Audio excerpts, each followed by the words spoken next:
दोस्तों, मैं हूं कमर चीमा और दोस्तों जिस तरह के आप देख रहे हैं मेरे साथ मौजूद है साजिद ताड़ साहब। ताड़ साहब, सबसे पहले तो आपके वक्त का बहुत शुक्रिया सर। माय प्लेजर चीमा साहब, थैंक यू सो मच। ताड़ साहब, उम्मीद है आपका भारत का जो ट्रिप बड़ा अच्छा जा रहा होगा। आप इंदौर में हैं और आपने मैं आपकी कुछ तस्वीरें देख रहा था, वो मेरे पास भी आई हैं कि आप कह रहे थे कि दुनिया का लिखा हुआ था कि शायद सबसे साफ जो वो शहर है। सिटी। ताड़ साहब, एक तरफ तो आज भारत में उन्होंने ऐलान कर दिया 2035 तक वो स्पेस स्टेशन बनाने जा रहे हैं और 2040 तक वो मैंड मिशन लेके जा रहे हैं चाइना चांद के ऊपर। ताड़ साहब, इंदौर में डेवलपमेंट्स बताएं और ये बताएं कि और यहाँ पे पाकिस्तान में तो हम जो है वो मार रहे हैं एक दूसरे को, वो पॉलिटिकल स्टेबिलिटी के रास्ते पे हैं। आपका ऑन ग्राउंड एक्सपीरियंस क्या कह रहा है ताड़ साहब? ये जो इंदौर के हवाले से भी बताएं और ये जो मोदी साहब का प्लान है इस हवाले से भी कुछ शेयर करें सर। चीमा साहब, मेरा आज से तकरीबन 5 साल पहले जो पिछला ट्रिप था और उसको मैं उस 5 साल को और उसके बाद होने वाली सारी डेवलपमेंट को मैं उस लेंस से देख रहा हूं। मैंने न्यू दिल्ली को भी उसी लेंस से देखा है और मैं इंदौर को भी उसी लेंस से देख रहा हूं। जिस तरह आपको मैंने बताया, सबसे पहले मैं जब उतरा हूं वहां पे, तो वहां पे उतरते ही जो मुझे सबसे बड़ी, जो पिछली दफा नहीं थी मेरे ख्याल एयरपोर्ट पे, देवी अहल्या बाई होलकर का सामने एक पूरा म्यूजियम टाइप, उनकी तस्वीर, उनके स्टैचूज, वो सारी चीजें इंदौर के हिस्टोरिकल, और उनका बहुत बड़ा नाम है। यहाँ जो हॉस्पिटल है वो उसका नाम भी देवी अहल्या बाई होलकर, और यहाँ पे एयरपोर्ट का नाम भी यही है, यूनिवर्सिटी का नाम है, हॉस्पिटल का। उनकी एक होलकर फैमिली की एक पूरी एक डायनास्टी मौजूद है यहाँ पे।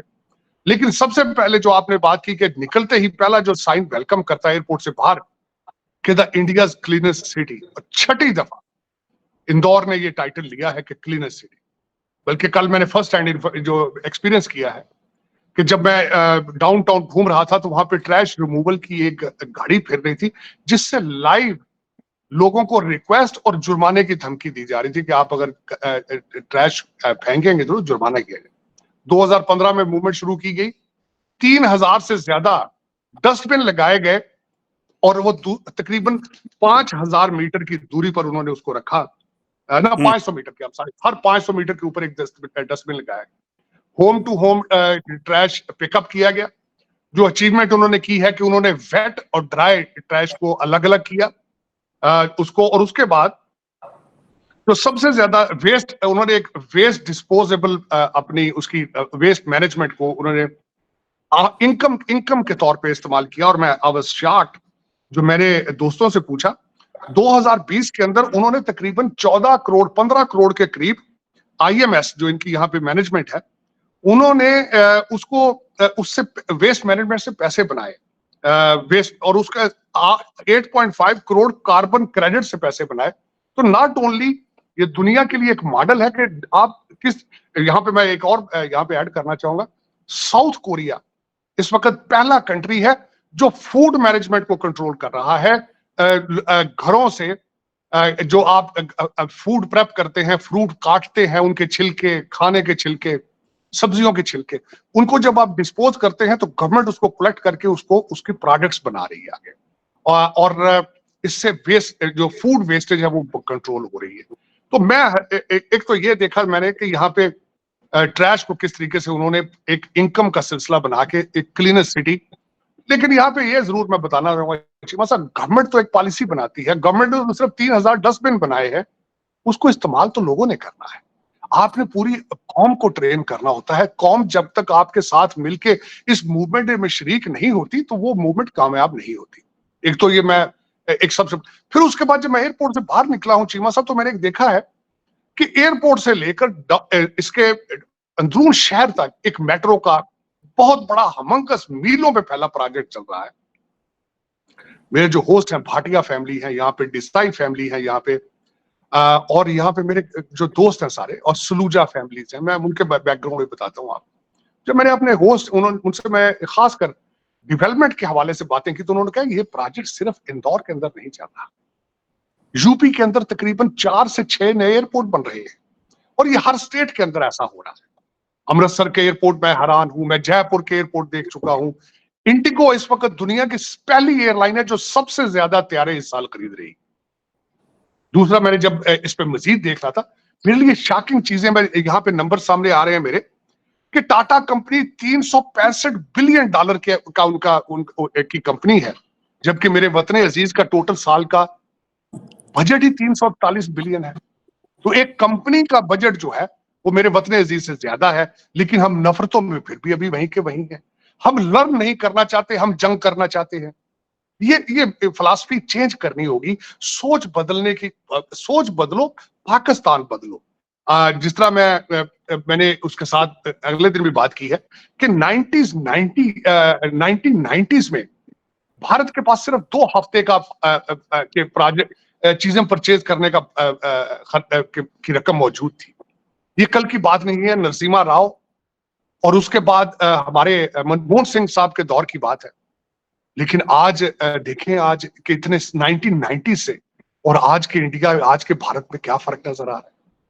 ये सोचना होगा कि हम कहाँ जा रहे हैं, हमारी डेस्टिनेशन क्या है।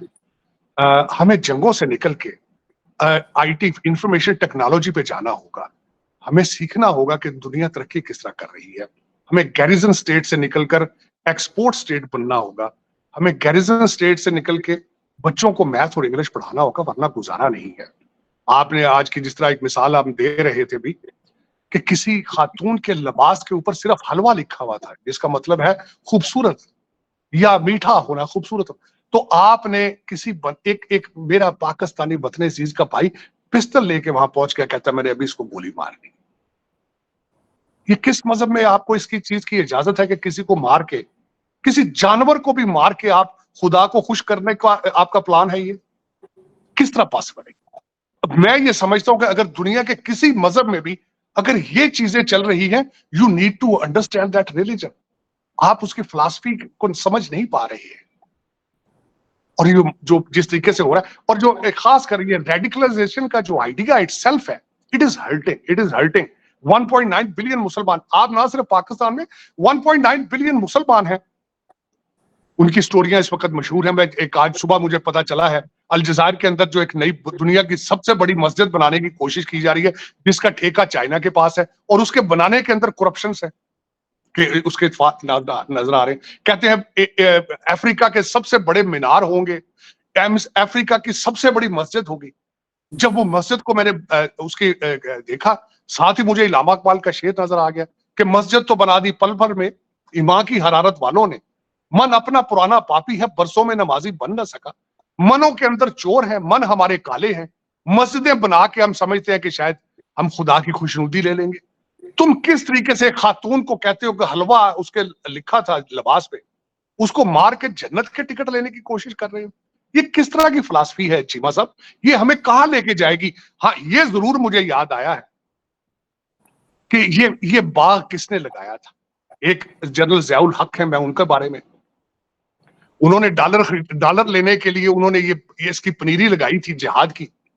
उसके बाद हमारे मौलाना रिजवी साहब थे, वो बार बार चैलेंज दुनिया को करते थे, ए आया जे गौरी, ए आया जे गौरी, वो कहते गए। फिर हमारे मुर्शिद पाक आए हैं, दुख के साथ ये कहूंगा, उन्होंने जिस बंदे का नाम एज ए वजीर आजम प्रपोज किया है, उस बंदे ने स्टेटमेंट दी है कि इस इलेक्शन में पीटीआई के बक्सों के अंदर फरिश्तों ने वोट डाले। उमर अयूब साहब, जिनका नाम भी एन से शुरू होता है, उन्होंने कहा है कि हम पीटीआई को फरिश्तों ने वोट दिए 21st सेंचुरी के अंदर। तो आप देखें। और दूसरा, आपने मुझे कहा है कि मोदी साहब ने 2035 में स्पेस स्टेशन, जो पहले हम कई दफा डिस्कस कर चुके हैं, उसका उन्होंने बुनियाद रख दी है। यहां पे ये बताना जरूरी होगा, मैं जिस मुल्क में बैठा हूं 109 स्पेस स्टार्टअप्स की बुनियाद है यहाँ, और प्राइवेट सेक्टर है, प्राइवेट सेक्टर। मैं अल्गोरिथम जिस तरह मैं शायद प्रोनाउंस, जिसकी बेस पे आज हर चीज हो रही है। आप फोन के पास बैठ के किसी चीज का नाम लेते हैं, 10 मिनट के बाद आपके फोन के ऊपर उसकी ऐड आ जाती है।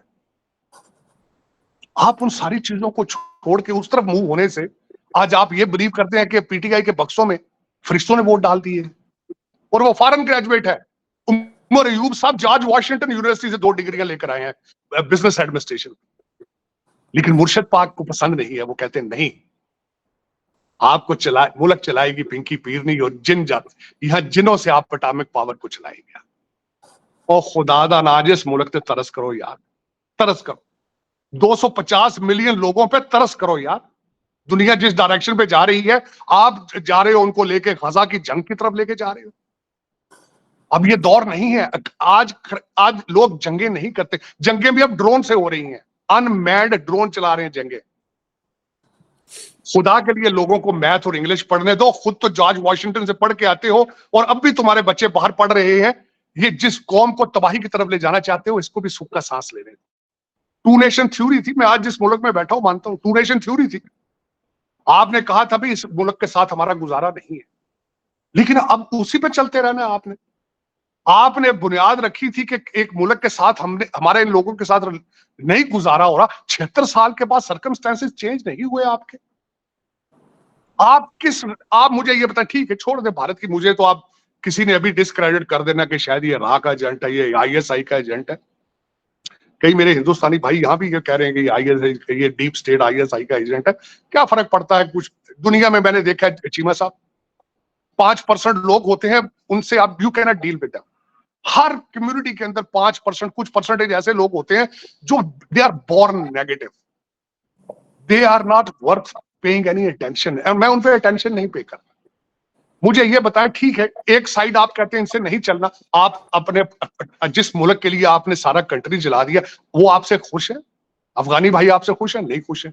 ईरान के साथ आप खुश हैं? नहीं खुश हैं। चाइनीज आज आप आईएमएफ के कंधों पे चढ़ गए, वो खुश है? वो भी खुश नहीं है।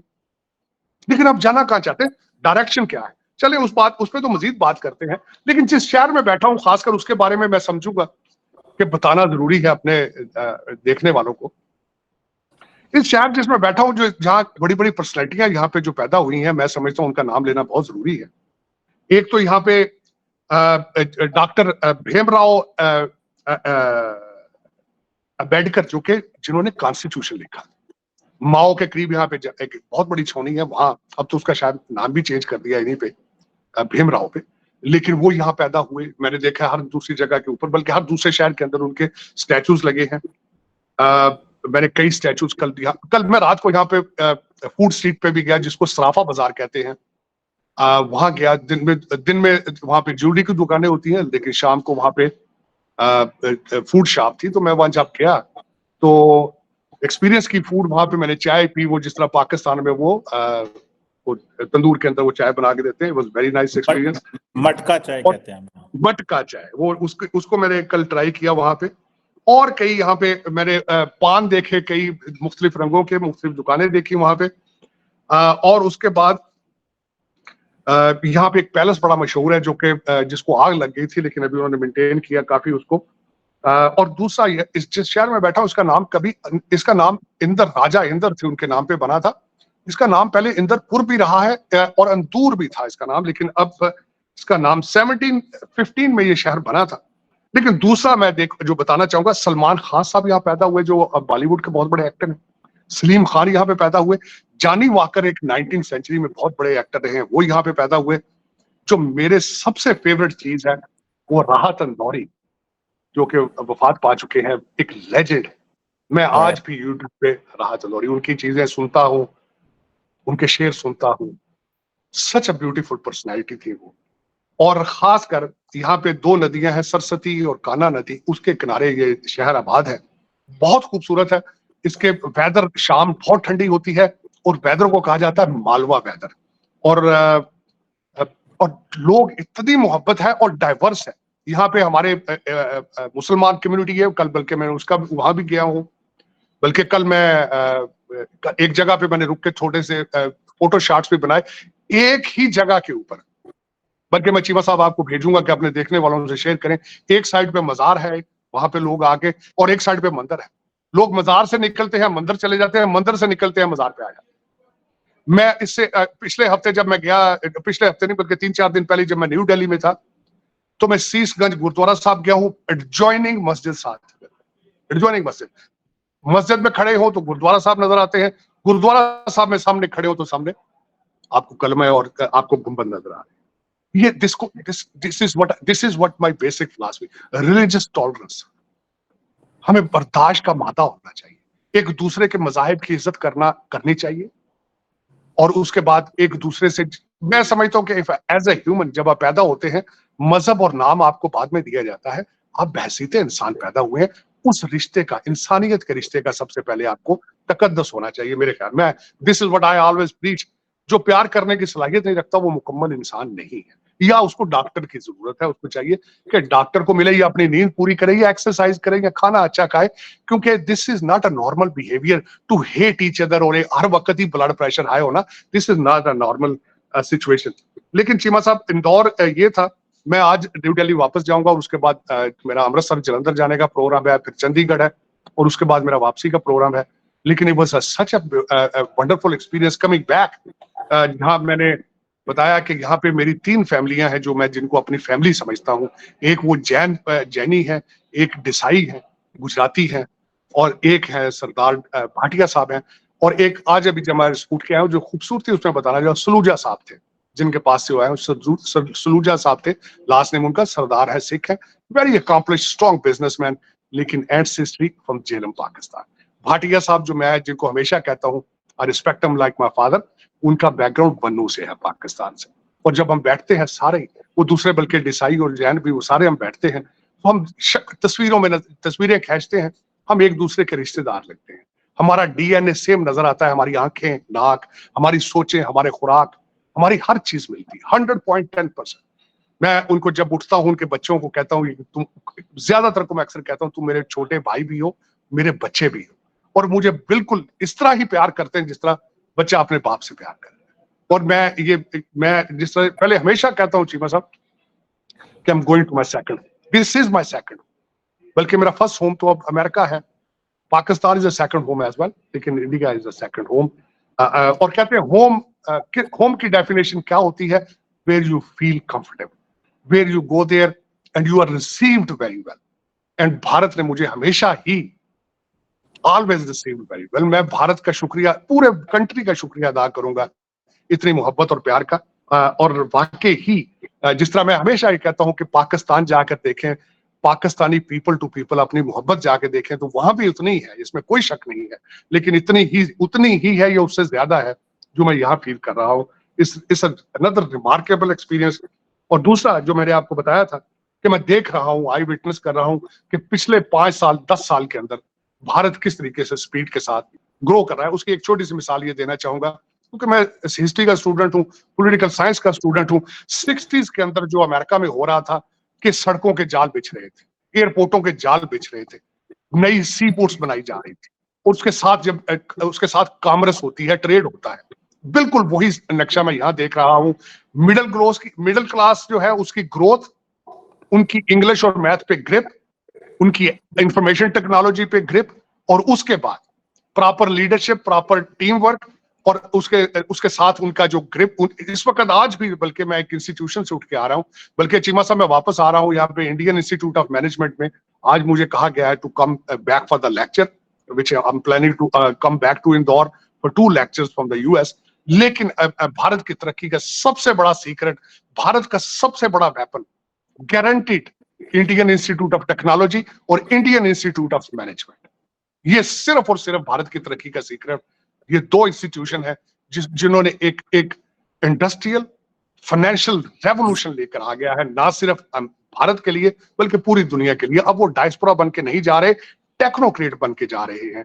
मैं समझता हूं, आई विश, मेरी ख्वाहिश है कि मैं पाकिस्तान में भी इसी तरह के किसी इंस्टीट्यूट की बुनियाद रख सकूं, पाकिस्तान इंस्टीट्यूट ऑफ टेक्नोलॉजी और पाकिस्तान इंस्टीट्यूट ऑफ मैनेजमेंट। मेरे ये जहन में है, मैं इस मॉडल को ख्वाहिश करूंगा कि मैं ख्वाहिश भी कर रहा हूं और करने की सोच भी रहा हूं कि मैं अपनी जिंदगी में पाकिस्तान में इंफॉर्मेशन टेक्नोलॉजी बेस्ड कोई ऐसा इंस्टीट्यूशन जिसमें अमीरों के बच्चे नहीं, डिजर्विंग बच्चे जो एपेटाइट रखते हो तरक्की की और ख्वाहिश रखते हो और मैथ और इंग्लिश पे अपनी कमिटमेंट दें और to do something for them. इंशाल्लाह मैं समझता हूँ कि मेरी ये ख्वाहिश कभी पूरी हो। लेकिन ये मैं इस पे कंक्लूड साथ खासकर चीमा साहब, अब देखें, मैं उसमें ये नहीं कहूंगा कि इश्यूज क्या हैं। अब जिस तरह हमने अभी बात की है कि एक कपड़ों के प्रिंट के ऊपर आधा लाहौर रुक गया, और जो खातून रेस्क्यू करके गई हैं मैडम नकवी जो कि एएसपी थी, उनको मेडल दिया जा रहा है बहादुरी का। लेकिन साथ ये भी डायलॉग चल रहा है, पीटीआई मेरे जो लौड़े लपाड़े हैं ट्विटर वाले, उन्होंने मूवमेंट शुरू कर रखी है कि मरियम नवाज एक खातून जो है वो किस तरह चीफ मिनिस्टर बन सकती है, और एक खातून जिनों के जरिए पाकिस्तान चला सकती है 3.5 साल, तो इस खातून को क्या प्रॉब्लम है भाई? नहीं चीमा साहब, एक खातून 3.5 साल जिनों के जरिए उसने एक एटॉमिक पावर को चलाया है, ऐसे ही तो मरियम नवाज को क्या प्रॉब्लम? और इन बच्चों को यह नहीं पता कि इस कंट्री के अंदर मोहतरमा फातिमा जिन्ना इलेक्शन लड़ चुकी हैं, इनको ये नहीं पता बेनजीर भुट्टो प्राइम मिनिस्टर रह चुकी है, इनको ये नहीं पता जहां से पाकिस्तान की बुनियादें रखी गई थी बांग्लादेश से, जिन्होंने पाकिस्तान बनाया था, वहां पे आज फीमेल उनकी वहां पे प्राइम मिनिस्टर है, और दूसरी दफा खालिदा जिया के बाद हसीना वाजद। लेकिन आज देखें कि किस तरीके से गुमराह कर रहे हैं। खातून की कहते हैं जी हुक्मरानी किस तरह हो गई, क्यों नहीं हो गई भाई? खातून को क्या प्रॉब्लम है? आपके एक तो डायलॉग ये चल रहा है, दूसरा मैडम मरियम आज थाने में चली गई है, तो मैडम पॉलिसी ऐसी बनाओ कि थाने ठीक हो जाए, वरना हर थाने में इस 735 थाने पंजाब में कहां कहां जाओगे आप? और उसके बाद आज मेरा मकसद है वो आपके जो क्या शर्मिंदगी है चीमा साहब, मैं क्या करूं? आप पता नहीं ग्रो करने का आपने तहिया कर लिया कि आपने ग्रो नहीं करना, आपने मूव फॉरवर्ड नहीं करना, क्या वजह है? बल्कि मैं कल भी कहीं शायद आपके सेगमेंट में मैंने बात की था, इस वक्त अशद जरूरत यह है $6 बिलियन जो IMF से लेना है, कौम को बताएं वो कहां जाएगा, वो किस पे खर्च होगा, कितनी किस्तें देंगे आप जो पुराने लोन हैं। और मूव फॉरवर्ड करने के लिए काश ये थाने जाने से बजाय मुझे खुशी होती, मरियम मैडम साहब चली गई थाने, इनके चचा भी थाने जाते थे, इनके वालिद साहब भी थाने जाते रहे। पहला इन्होंने जाके कहते जी छापा मारा थाने, यार खुदा का नाम, कैसा अच्छा होता है ये किसी IT के इंस्टीट्यूट में पहले दिन चली जाती है, कैसा अच्छा होता है ये पहले दिन आती तो ट्रेड की बात करती है, ये पहला दिन आए तो आते कहते आए देखे पाकिस्तान की पंजाब की इकोनॉमी किस तरह ठीक करनी। किसी ने किसी ओरिजिनल इश्यूज की तरफ तवज्जो नहीं है किसी की भी, पता नहीं क्या बात। और मेरे जैसे लोग वो कहते हैं भैंस के आगे बीन बजाने वाली बात है। हम लोग इंफॉर्मेशन टेक्नोलॉजी की बात करते हैं, हम ग्रोथ की बात करते हैं, एक्सपोर्ट की बात करेंगे, लॉ एंड ऑर्डर की बात करेंगे, लेकिन ये इनको शायद को पता ही नहीं कि हमने कहा 250 मिलियन लोगों का मुस्तकबिल क्या किस तरह संवारना है। चीमा साहब, ये मैं दुख देख रहा हूं, अफसोस देख रहा हूं। लेकिन आज अभी इस सेगमेंट से पहले भी मैंने आपको कहा है कि मैं ज्यादा फासले पे नहीं हूं, मैं तकरीबन 150-200 मील के फासले पे लाहौर से। और तारड़ साहब मैं यही कह रहा था, मैं आपको शो शुरू होने से पहले यही कह रहा था, तारड़ साहब 150 किलोमीटर दूर है, उदासी आपसे बढ़ गई है। उदास मैं खुद उदास हूँ चीमा साहब। मैं अभी तो खैर थोड़ा ज्यादा फासले पे हूँ क्योंकि इसको मिनी मुंबई कहा जाता है, ये जो मध्य प्रदेश है, लेकिन दिल्ली मेरा ज्यादा ट्रिप तो वहीं है, बल्कि मैं अमृतसर जाऊंगा तो वो बिल्कुल साथ है, वहां अमृतसर से तो पैदल लाहौर जाया जा सकता है। लेकिन दिल में खिंच पड़ती है कि यहाँ क्या है, 150 मील के फासले पे क्या है, ये तकलीफ है, यही मेरा जख्म है, यही मेरा अलमिया है। और पता नहीं अल्लाह ताला क्या व्हाट इज इन आपने बात की, तारड़ साहब आप बात कर रहे थे कि हम इंडिया की बात कर रहे हैं। मैं आज पढ़ रहा था कि जवाहरलाल नेहरू ने 1946 में वर्ड यूज किया साइंटिफिक टेम्पर, और फिर उसके बाद नेहरू ने Indian institute of technology, council of scientific and industrial research lab बनाए। और तारड़ साहब इससे बड़ी बात बताऊं कि 1976 में इंडियन कॉन्स्टिट्यूशन के अंदर जिसे कहते हैं ना, दुनिया का पहला मुल्क बना जिसने कॉन्स्टिट्यूशन के अंदर scientific term temper with humanism के नाम से एक फंडामेंटल ड्यूटी डाल दी इंडियन कॉन्स्टिट्यूशन के अंदर। और अभी 2035 में वो कह रहे हैं कि हमने स्पेस स्टेशन बनाना है। तारड़ साहब ये जनरेशनल सफर है, मतलब जो चीज नेहरू ने शुरू की वो मोदी ने। तारड़ साहब आपने, मैं जस्ट आपको ये 50 साल 60 साल का एक लिंक बता रहा हूँ कि एक वक्त एक लीडर ने ये देखा और आज एक ये देखा है। तारड़ साहब आपने बड़ी खूबसूरत बात की है कि मरियम नवाज शरीफ जो है वो थाने गई हैं, वो यूनिवर्सिटी नहीं गई। तारड़ साहब लगता है कि शहबाज शरीफ साहब जो हैं वो कोई डायरेक्शन बदल सकते हैं, या कि वो भी थाने शाने जाएंगे, क्योंकि वजीर आजम तो उन्होंने बनना है। शिबा साहब नहीं, इनके पास विजन ही नहीं है, इनके पास विल ही मौजूद नहीं है, विजन नहीं है, विल नहीं है, और कोई प्यार नहीं है। सबके बच्चे तो बाहर है, प्रॉपर्टी तो बाहर है। आप मुझे ये बताएं, आप किसी कंट्री के अंदर ट्रांजिट पे जाएं, शॉर्ट टर्म कोई किसी प्रोजेक्ट पे जाएं, वहां आप अपना घर बनाएंगे, वहां नहीं बनाएंगे। आप क्यों बनाएंगे? बच्चे आपके लंदन बैठे हो, आपकी सारी प्रॉपर्टी, सारा पैसा लंदन पड़ा हो, तो आप लाहौर के अंदर इंटरेस्ट क्यों लेंगे? मैं आज से कुछ अर्सा पहले मैंने सर्वे किया था, ज्यादातर आपके स्टेक होल्डर है, उनके तो पाकिस्तानी बैंकों में अकाउंट भी नहीं है, वो तो अपने अकाउंट डरते हैं बैंकों से। चीमा साहब, जब हम इस सिलसिले में बात कर रहे हैं कि मौलाना अबू कलाम आजाद 10 साल उन्होंने एजुकेशन मिनिस्टर रहे यहाँ, इंडियन इंस्टीट्यूट ऑफ टेक्नोलॉजी की जब बात की जाए तो उसके 2 फाउंडर्स का नाम लिया जाता है, मौलाना अबू कलाम आजाद और नेहरू का। और दूसरे आज मैं बात करता हूँ छोटे से, चले इसी पे, मैंने शुरू में टाटा की बात की है। टाटा की फाउंडेशन 1868 में रखी उन्होंने, 1860। आज एयर इंडिया भी उन्होंने ली जो खसारे में जा रही थी, इसको शुरू भी उन्होंने किया था। उसके बाद 1907 के अंदर उन्होंने पहली स्टील मिल यहां बनाई। 1903 में उन्होंने ताज होटल की बुनियाद रखी।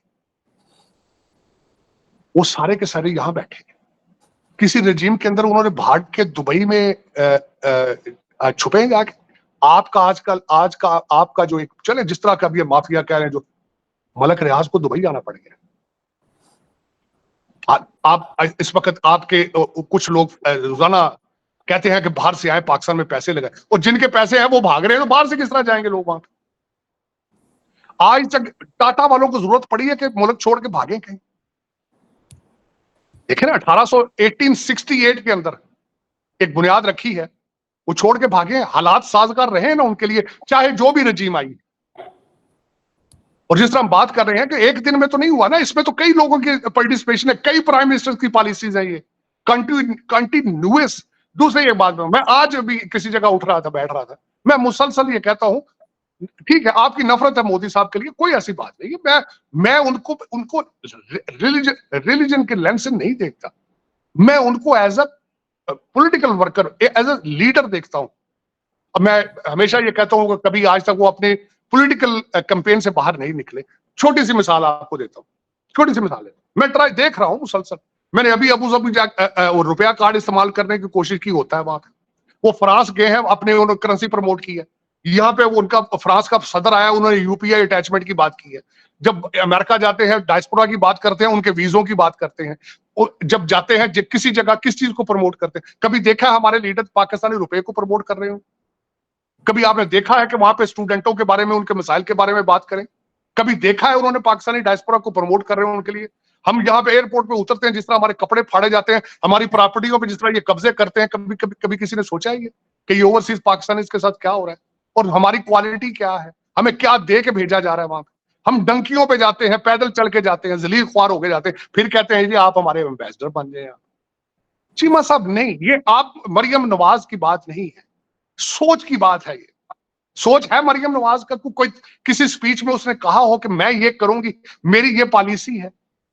इनके वालिद साहब की तकरीर के 2 अल्फाज में दोबारा कर, मरी में उन्होंने कहा था I love you, you love me, ये उन्होंने मरी में कहा था नवाज शरीफ साहब। कसूर के जलसे में आखिरी जलसा था, उन्होंने कहा था आप मेरे नाल हैं, कसूर आप मेरे नाल हैं, मैं आपके नाल हूं, ये उनकी बात है। आप सब जवान हैं, मेरी भी सोचें जवान है। इससे आगे अभी तक कोई उन्होंने पॉलिसी रिलेटेड बात किसी ने नहीं की।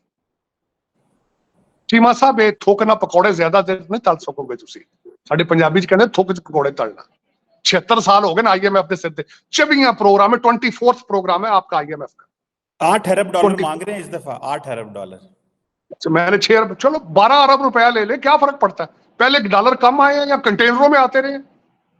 ये बताएं कितने पाकिस्तान पहुंचेंगे? मैं नहीं कहता 8 छड़ के 80 अरब रुपया मांग ले, पाकिस्तान कितने पहुंचेंगे, लोगों पे कितने लगेंगे? मेरे जैसे बंदे की ये ख्वाहिश है जानने की कि जितना पैसा आ रहा है वो जाएगा कहां?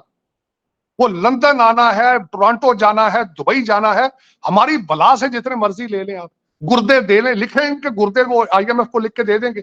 तूफान आएगा इस महंगाई के साथ, क्योंकि वजह यह है किस्तें आपने देनी चीमा साहब, इनकी 8 अरब डॉलर की किस्तें उन्होंने नहीं देनी, आपने देनी है। आपके खून से किस्तें लिखी जाएंगी, आपके गुर्दे बेचे जाएंगे, ये हो रहा है। और किसी माई का लाल कभी तक पैदा नहीं हुआ जो इस सारे सिस्टम को चैलेंज करे। दुख वाली बात यह है कि 250 मिलियन लोगों में एक इंसान नहीं है जो इस सिस्टम को चैलेंज करे, इस करप्शन को चैलेंज करे। एक इंसान नहीं। मस्जिदें तो पल भर में बना रहे हो, कपड़े तो फाड़ रहे हो एक दूसरे के, गोलियां तो मार रहे हो ब्लास्फेमी में, इस मुल्क को बचाओ जिसका कहते हो इसका मतलब क्या, ला इलाहा इल्लल्लाह, इसको बचाओ। किस तरह, कौन बचाएगा ये बताओ ना मुझे। कोई है मर्द वाहिद जो पैदा हुआ हो अभी तक चीमा साहब? अगर किसी का नाम आपको पता हो तो चीमा साहब मुझे बताएं जरूर। मैं हमेशा बेचैन रहता हूं, और जिस तरह आसपास में यहां घूम रहा हूं, दूध की नहरें देख रहा हूं, परेशान हूं, मजीद परेशान, आपके मुस्तकबिल के लिए, अपने मुस्तकबिल के लिए नहीं, आपके मुस्तकबिल के लिए। और मुझे आपका मुस्तकबिल ठीक नजर नहीं आ रहा है चीमा साहब। एक बंदा जो जेल के अंदर है उसने IMF का लेटर लिख दिया है, देखेगा, सोचेंगे, और वो कहता है नहीं। हाँ देखें, मौलाना फजलुर रहमान साहब के लिए क्या क्या अल्फाज नहीं इस्तेमाल इस बंदे ने किए। बाजवा साहब मिन्नतें करते रहे इस बंदे के लिए अल्फाज इस्तेमाल ना करो, आज उसके साथ गले मिल जाए। इनको कहता है चोर है, उनके साथ मिल रहा है। MQM को पहले कहता रहा लुटेरे हैं, फिर उनके साथ मिलकर हुकूमत बना ली। एक का कहता है ये डाकू है गुजरात का, आज वो सदर है इसकी पार्टी का। कोई मुझे तो समझ से बाहर है चीमा साहब, क्या है ये। और वो कहते हैं मुर्शद है, वो मुर्शद है, वो अब ताबीज देता है, फूंके मारेगा, फूंके मरवाने की और क्या करना है। फूंकों से मुल्क नहीं चलते चीमा साहब, सोचने वाली बात है। इन बच्चों को इजाजत दो, इंग्लिश और मैथ सीखे, इनको इजाजत दे दो। इनको कोई यार इसके ऊपर कोई फतवा नहीं है, ये काफरों की, ये काफरों की जबानें नहीं है, प्लीज इनको पढ़ लो, प्लीज इनको को इंग्लिश पढ़ाओ, इनको मैथ पढ़ाओ। खुदा का मैं तुम्हारी मिन्नतें करता हूं, आगे चलने की कोशिश करो। गाड़ी अगली स्क्रीन को देख के चलाई जाती है, पिछले शीशे से देख के गाड़ी नहीं चलती। पता नहीं फिर किस तरह ये आपके लोग क्या चाहते हैं इस मुल्क के साथ। मैं परेशान, बल्कि आया हूं, पहले भी परेशान रहता था, खैर इसलिए आपके मुस्तकबिल की वजह से, क्योंकि वो कभी TTP मार रही है, कभी कुछ हो रहा है, कभी कुछ हो रहा है, इकानमी के हालात। लेकिन यहां आके देख रहा हूं कि आप वाकई 100 साल पीछे रह चुके हैं, 100 साल पीछे, और आपकी सोच अभी भी तब्दील नहीं है। मेरी नजर में पंजाबी का मुहावरा कहते हैं अंत नहीं किसी चीज की देखनी चाहिए। पता नहीं क्यों आप 250 मिलियन लोग हैं अंत देखना चाहते हैं, अंत, आप इस चीज का आखिर देखना चाहते हैं। मैं अभी भी आपकी मिन्नत करूंगा, प्लीज कोशिश करो, कोशिश करो, यूटर्न ले लो, तालीम की तरफ जाओ, तालीम की तरफ। सही कह रहे हैं ताड़ साहब आप। ये बात जो है कि यूटर्न ले लें और तालीम की तरफ जाएं, साइंस एंड टेक्नोलॉजी और मैथमेटिक्स सीखें। ताड़ साहब एज ए आप पाकिस्तानी हैं और जितनी दर्द महसूस कर रहे हैं, जारी बात है जब अमेरिका देखते हैं, पाकिस्तान को देखते हैं, भारत आप एक्सपीरियंस कर रहे हैं प्रॉपरली, आप अपने दोबारा चौथी दफ़ा आके, तो जारी बात है परेशानी होती है, तकलीफ़ होती है देख के कि आप, वो कहते हैं ना, जैसे कहते हैं मादरे मिल्लत के जो कपड़े हैं वो फाड़े जा रहे हैं 75 साल से। आई होप वो जो आप लफ्ज़ बोलते हैं, कोई मर्द मुजाहिद आए और हमें वो रास्ता बताए। आई होप कि वो मर्द मुजाहिद कहीं लुके होना कि गली महल्ले दे विच या किसी बिल्डिंग के वड़िया होना, तो उसको कहीं बाहर निकल दे। एनी हाउ ताड़ साहब, thank you very much. It's always great to talk to you, और आपने अपना ख्याल रखिएगा, और जो आप एक्सपीरियंस लिख रहे हैं और अपनी जो डायरीज बना रहे हैं ये हमारे साथ जरूर शेयर करते जाए ताड़ साहब। डेफिनेटली, मतलब मेरे पास 20 साल का कंपैरिजन है, 20 साल से यहाँ आ रहा हूँ मैं मुसलसल, और I would love to, I'm planning to write a book. I mean, it's a book of a journey of India and journey of Pakistan, journey of the entire region. This हमारा जिसको सब कॉन्टिनेंट है, Indo Pacific है, सारे का एक मैं लिखना चाहूंगा इसके ऊपर बुक, और मैं इसके नोट्स अब ले रहा हूँ। और लेकिन this story need to be shared, how the middle class किस तरह ग्रो करती है तालीम के जरिए, तालीम के जरिए। बिल्कुल सही कह रहे हैं। थैंक यू वेरी मच ताड़ साहब, बहुत शुक्रिया आपके वक्त के साथ। Thank you very much.